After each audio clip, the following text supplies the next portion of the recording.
In a clearing above the Mississippi, a detachment of America's National Guard rehearsed tactics for the next riot. Line of skirmishers! What line? Who? The Guard are rather like the Territorials, get 6 months full-time training, and then are weekend soldiers with ordinary jobs. It's a force of 400,000. Soldiers who thought they were part-time have been called to 200 incidents since April. Second squad, line of skirmishers, first and third squads and lateral support. The Guard have been, in their own words, for 3 centuries the custodians of security and honor, called out at times of national disaster to do good works, laying down their rifles and bayonets to help in floods and fires. But as America grows more turbulent, it's the Guard's military techniques that are needed. We would use the bayonets when they are come in contact with the protesters or whichever group we are confronting. And this usually, the bayonets, you'll notice, are pointed right at their throats, and it will usually force them to back up. And if we do run into a large crowd, we'll use tear gas. We have M79 grenade launchers, and we also have the baseball-type hand grenades. What sort of things were happening when you had a rough time? What kind of things were people throwing at you? They were throwing you name it. bricks, bricks, bottles, anything they get a hold of. What's your general view of the behavior of the students, of the kind of situation you face? I don't know what their attitude is. They're strange, you know. Is it true a lot of people join the Guard so that they can avoid going to the Army? I can't speak for the majority. Is it true you it is? In my case, yes, because I want to stay home, yeah. But this is a lot better than just shunning your obligation altogether, I think. Everyone has to do something. Everyone has an obligation, and you have to do something for your obligation. How would you feel if you were in a situation where you were asked to fire or ordered to fire?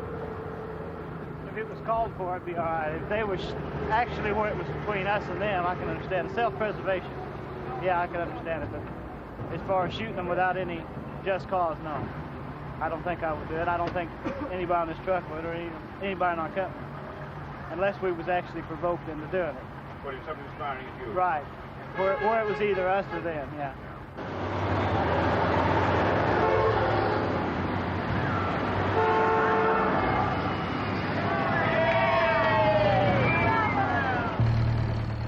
The presence of the Guard quietened the campuses. There was no more killing. But the soldiers' presence, week after week, offered a curious academic prospect. There were young Americans who had much in common, facing each other, with one group bearing arms. Yet many men had joined the Guard rather than be drafted into the Army and sent to Vietnam. And many students hoped that by being students, they will avoid Vietnam. But if there was no shooting on the campus that day, the atmosphere was tense, the Guardsmen and students uneasy with each other. What's your job in civilian life? Heating and air conditioning. Why did you join the National Guard? Oh, I don't know. When I got out of the regular Army, I had to put in my reserve obligation, so I just stayed. How do you feel when you're actually confronting some of your own fellow citizens, as in these present crisis, conflicts? Well, you don't have much time to think about it. At that time, it's always later when you think about it. What do you think? I mean, does it strike you as peculiar, strange? Usually, yes. What if you were asked at some point to fire on a fellow citizen? What do you feel about it? I don't know. If it was an order, there wasn't much you could do. I work in a factory. It's a toy factory. So why are you in the National Guard? Well, I just joined up. Do you have any view about what they're doing in the universities? Well, I know one thing's costing the government a lot of money. If you had to shoot a fellow citizen, what did you feel about it? Well, if it was an order, why, I guess you'd have to. Are you at all sort of frightened when you're in the middle of these uproars? Yes, there's been times. What's your job? I'm a carpenter. Why did you join the Guard? Well, I wanted to fulfill my military obligation while also working. Oh, so you without going to the Army, you mean? Yes, sir. Yes. What is your view when you're in the uproars that have been going on? Do you feel that it's a peculiar situation to be in? Well, yes, it is. But I feel that some of it is not necessary at all. What, on the part of the students, you mean? Yes. What's your view of them when you're confronting them? Well, at particular times, why, it kind of makes you mad because you're there. They're throwing rocks at you and calling you names in several circumstances, and you can't do too much about it, but yet you're there. And it's just kind of a peculiar situation. What's your job? I'm in broadcasting. What do you do in broadcasting? I'm a radio television engineer. Does it disturb you, your conscience at all, that you are up against your fellow Americans? There you are with a bayonet and a loaded rifle. Not at all, sir. I think they're wrong.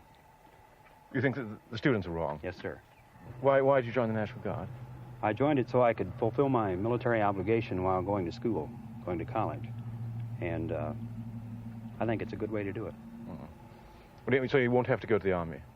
Well, I wouldn't mind. This is just like being in the regular Army as far as I'm concerned. The Guards drive around the university towns of Middle America, where there are often fewer citizens than students. So in small towns, people are frightened of universities where there are up to 40,000 students. Lacking a large enough police force, they want the Guard. Protecting these streets was Colonel Amos Stonecipher of the Illinois National Guard. Do you yourself feel it is a very peculiar state of affairs when the National Guard is fighting its fellow citizens? I didn't understand the question. I mean, did you feel yourself at all that it's a strange situation where you have the National Guard is actually confronting fellow Americans in these battles in the universities? Well, I wouldn't exactly call them battles in the university. It gives you a funny feeling whenever you have to go up against your fellow man. However, if they're tearing up property, if their lives of people are in danger, I think that law and order should prevail. I think most of the men I have with me, I know most of the men I have with me feel the same way. How would you feel yourself if you had to give the order to some of the National Guardsmen to fire if the situation became critical? If it became critical and if it was a matter of life and death, I think I would have no qualms about it whatsoever. However, we do not, and I repeat, do not advocate firing at people. We have other methods to control it, we hope. There's been some controversy about whether the guns should be loaded or not, the rifles of the National Guardsmen. What's your view of that? I've been in situations where we issued ammunition and the weapons were loaded. This particular one, we don't load weapons. I have no particular qualms about it. If the situation was such that we needed loaded weapons, we could instantly respond to it. I'm sure that some of my young troopers would feel a little more effective if they had ammunition. However, we have not had the encounter to use it in either here or the other college. A rifle isn't much use for that unless it's loaded. Yes, sir, it is. It's very effective when you get the bayonet on the end of it, and if that doesn't stop it when you use the butt of it. It is a very effective weapon.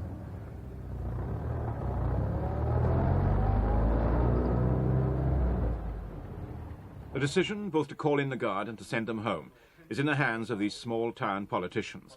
It's they who have to ask the state governor's permission to mobilize. Colonel Stonecipher wanted to take his men out. Sheriff Raymond J. Dillinger was neutral. The mayor of Carbondale, a businessman, wanted the Guard to stay. My personal opinion is that the young people have rebelled, and we have to find the cause. In the meantime, we have to enforce discipline on them. What do you appreciate about having a National Guard? I mean, how do you regard them compared with your normal law enforcement people? What do you think the difference is? Well, I think that they are respected, a little higher than we are. Actually, we have to admit this because of the United States forces. A lot of these fellows have fought in foreign countries. They've had a lot of experience and much more than we've ever had. Would it have been possible if the Guard hadn't come, that the citizens of the town would have wanted to arm themselves, as it were, would have got frightened of the student upheaval? Certainly. The Guard here protected, as I tried to explain last night and the day before, the Guard actually protected the student while he was here. There isn't any question this had happened. It had been disastrous. What do you mean the Guard protected the students from the people? Certainly. We have a record here in southern Illinois of taking things in our own hands if authority isn't set up, and they set up the authority. Both sides respected them. But I have to look at this town that's been wrecked and the spirit broken, and I'm not too happy myself at this point. We're going to go on, as these men said.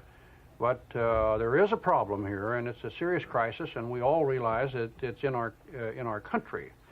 And leadership is going to have to come from someplace. I don't know where, but it's going to have to come from someplace.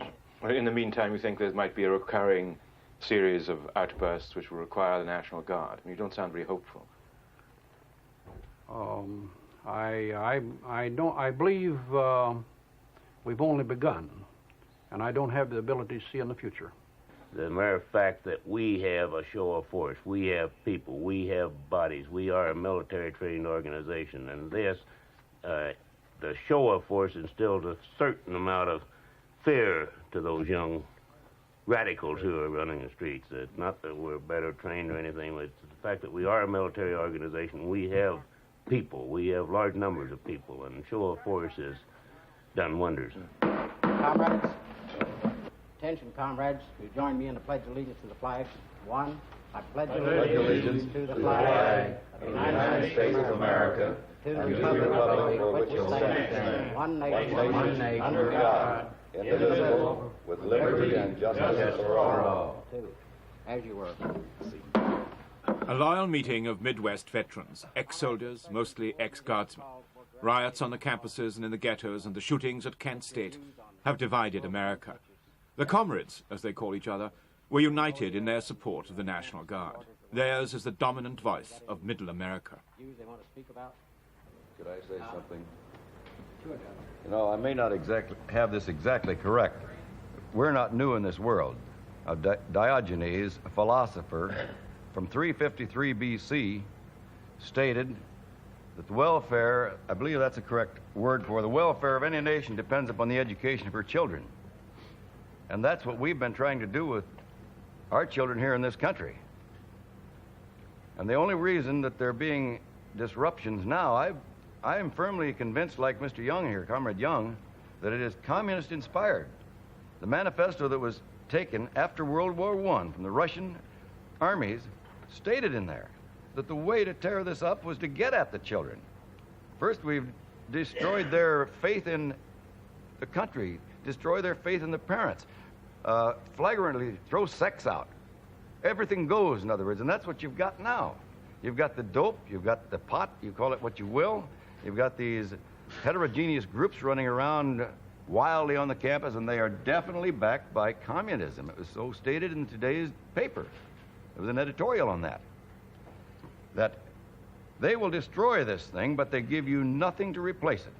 Tear up anything we don't believe in, but then ask them what will you replace it with, and they have no answer. Gentlemen, may I interrupt you? I'd like to ask you a couple of questions in the light of what you were saying earlier. Do you believe, for example, that you're talking about it being a communist-inspired situation in the universities, do you believe it's financed by Moscow or Peking? I certainly do. Yeah. Definitely. Or do you think the money gets through to the students from these foreign No, I don't think the money gets through to the students at all. I think it gets through to the people who are working for the communists. Could I ask you all what your view is of the shooting of students in Ohio and in the South by the National Guard and the police? Well, I tell you, I can't make a comment on the shooting of the students in the South, because if they got involved in this dad-blame riot, I believe they must have been inspired too, and I don't care about it. I mean, I'm really not interested. I wouldn't raise my little finger to confuse anybody about my feelings about that, because I don't know the full story. They may have asked for it. My personal opinion is I'm with the Guard. Because if I'm going out and I'm going to face a mob that's going to throw rocks and tear gas back at me, I want bullets. Because I'm not going to go out and face an angry mob without a bullet. And I don't think they should either. The number of students whom the Guard have had to confront has grown dramatically this year. On this Midwest campus, there were 7,000 at a protest meeting. Need to close it down. It's been closed down for 100 years.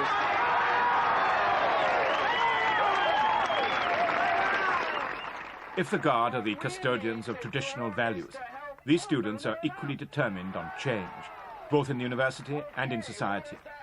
In America now, these young people are a serious political force. They challenge authority in all its forms. They're not going to go away. That given the availability of the pass-fail option, that the first thing we do is we send in our grade cards with a pass because everybody learned an awful lot this quarter.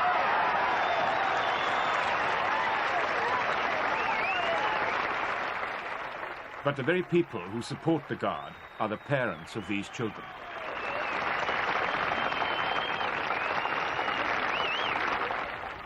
What's your view of the National Guard?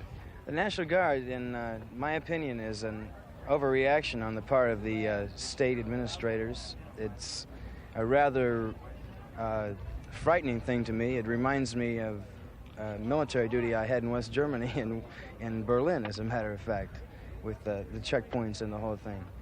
I'm basically nonviolent. After spending 13 months in Southeast Asia, I'm pretty well sick of violence.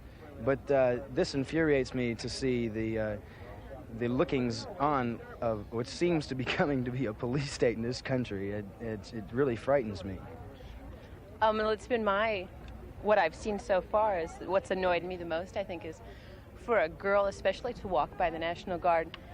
And if two of them are standing there, one might whistle or make a cute remark, and the next one will have his bayonet thrust out at the same time. I think it's pretty frightening.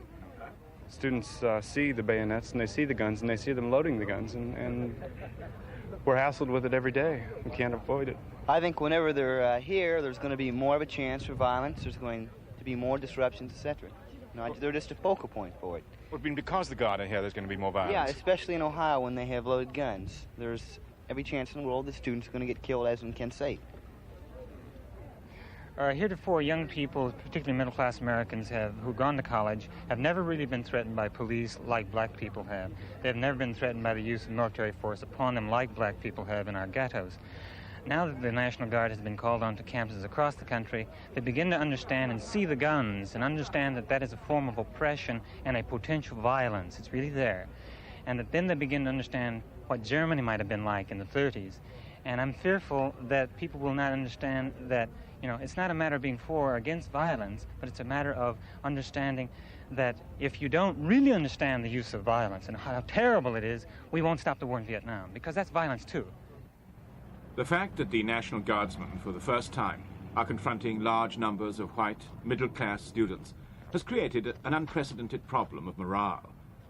These Guardsmen on duty were told not to discuss these questions of morale and politics.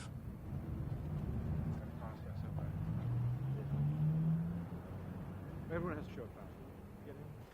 One private was prepared to talk off limits about the matters that trouble Guardsmen. When I first joined the National Guard nearly 5 years ago, I found that I saw that there was very little violence on the campus, but in the ghettos there was some possibility at the time. There had already been a few eruptions. Since that time, however, there have been a significant number of violent actions in the ghettos, and now the campus disorders are increasing month by month, year by year. Many of us in the National Guard in my generation have some sympathy for the political feelings and the frustrations of those on the campuses, which raises a crucial dilemma among the National Guardsmen. That is, faced with an order to put down a demonstration on a campus and agreeing with that in some way, perhaps not completely, but even in some way, then we're faced with oppressing our own comrades, more so to speak. If there was an order to shoot, I think in my unit especially, there would be, well, there has been some discussion about that already, and the results of the discussions are that we would not shoot.